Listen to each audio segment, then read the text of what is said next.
So I'm Casey with Casey's Paint Shop, and we are here today with our good friends from RUPES. We got Todd with us today. So this tool for us is probably the most used tool. The Nano. Abused tool, and tool that we have run the bearings out of, essentially. Sure. So we use our Nano, we probably overuse our Nano. We probably tear it up, not using it correctly, because we buff a lot of like inside the bed and fully buffed door jambs.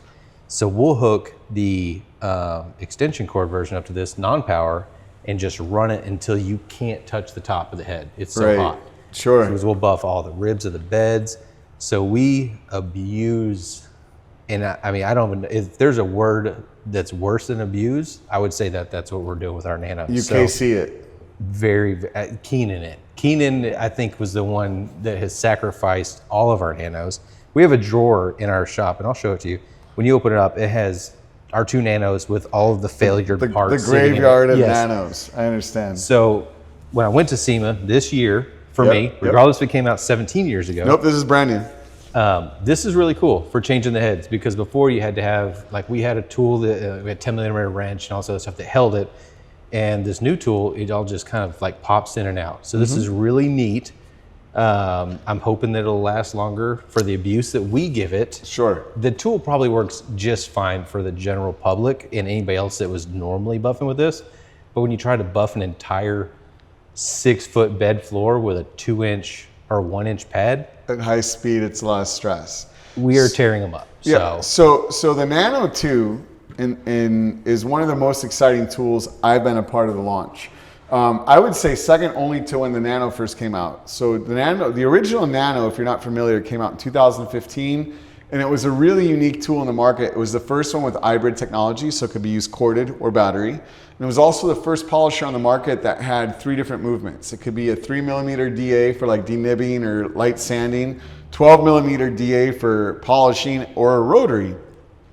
But it was the first one on the market, and some of the technology is outdated now. Like, for example, the movement change. You had to have a spanner wrench. You had to lock the movement and turn that. And if you turned on the motor, well, you had the movement locked. It could blow up the gears. And there was a lot of issues. It was a small polisher, but people were using it like you guys with a lot of force, and it was not designed for that.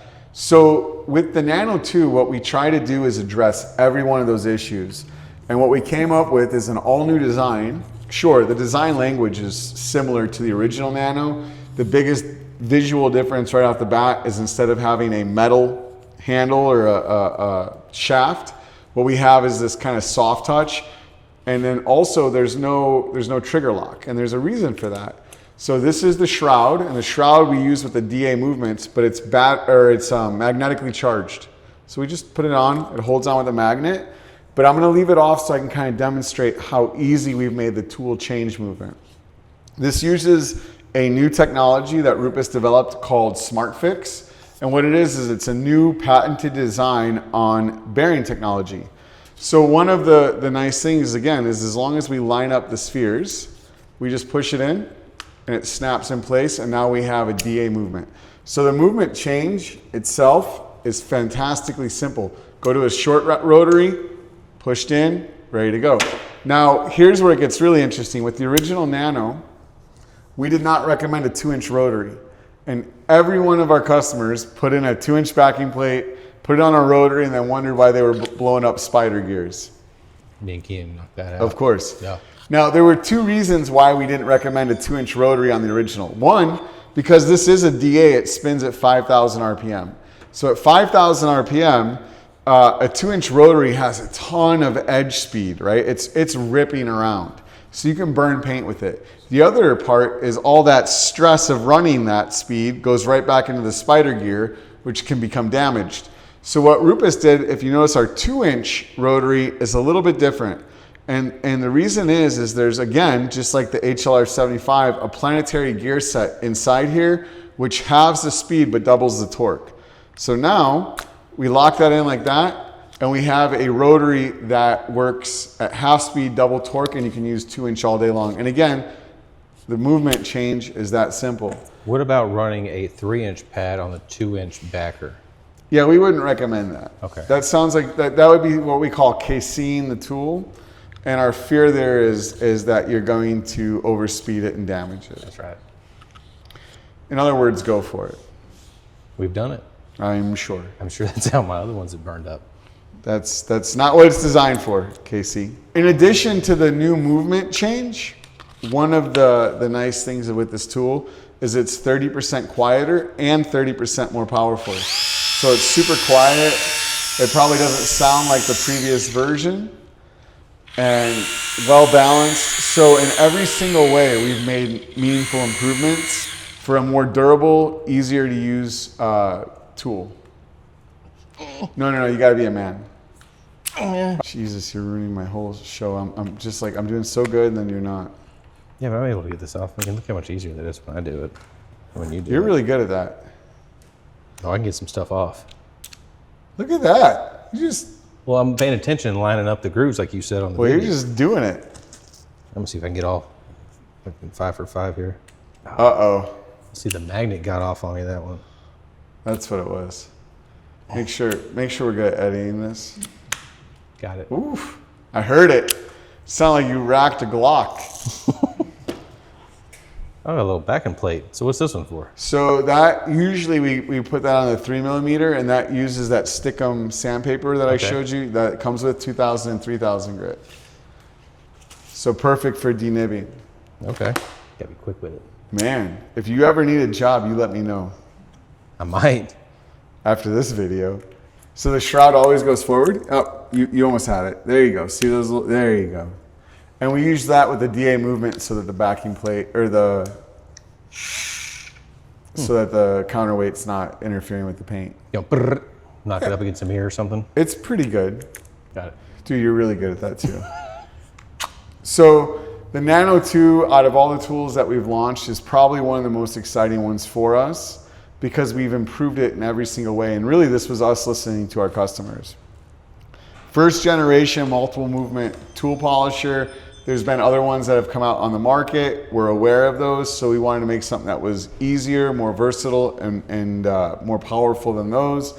And we're really excited about the Nano2, and so far it's been one of our best-selling polishers. Nice. I'm excited about this one actually. Yeah, Because it does take a little time to swap out the other heads, and when we're polishing the door jambs, and we're always swapping them around, and hey, if one guy's using it, leaves the tool somewhere, you're fighting something, it'll be kind of cool to have everything in one little kit, and we can jam on with it. We're super excited to have it in your hands, so you can give us some good feedback. Then does it come with the battery pack Yep. for it? So in this kit, which is how we recommend it, it's a full kit. So I don't know if you can see that, but it's all of the movements, two bottles of polish. In here, we actually have a total of 18 polishing pads. So we have blue wool and yellow foam polishing pads in 2-inch and 1.5 inch. So it's a wide-ranging kit that really is everything you need to get moving. They come in these little sleeves. So you've got the 2-inch, 1-inch. It's got the little mini sandpaper, all of the movements, a battery, 2 batteries, and a charger. The biggest difference from the Nano 1 is the original Nano 1 came with the power adapter. Now for the Nano 2, the power adapter is optional. So it's something you would order in addition to. Do you feel like it's less necessary with the battery life? Well, I don't know if it's less necessary, but I would tell you that our experience was this.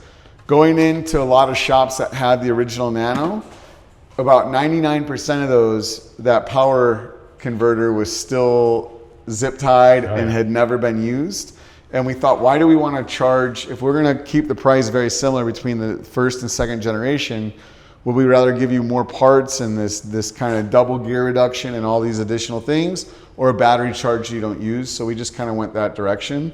So that allowed us to be a little bit more free with the options in the tool. And then if the cord is something you feel like you'll value, you can order it and it's not too expensive. So if you have the cord for the first gen, will it work on the second gen? Yes. Okay.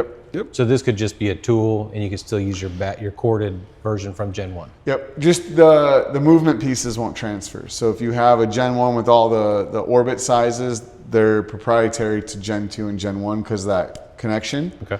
So, but yeah, the batteries and or the chargers or the cords can work. Yep. No problem. Cool.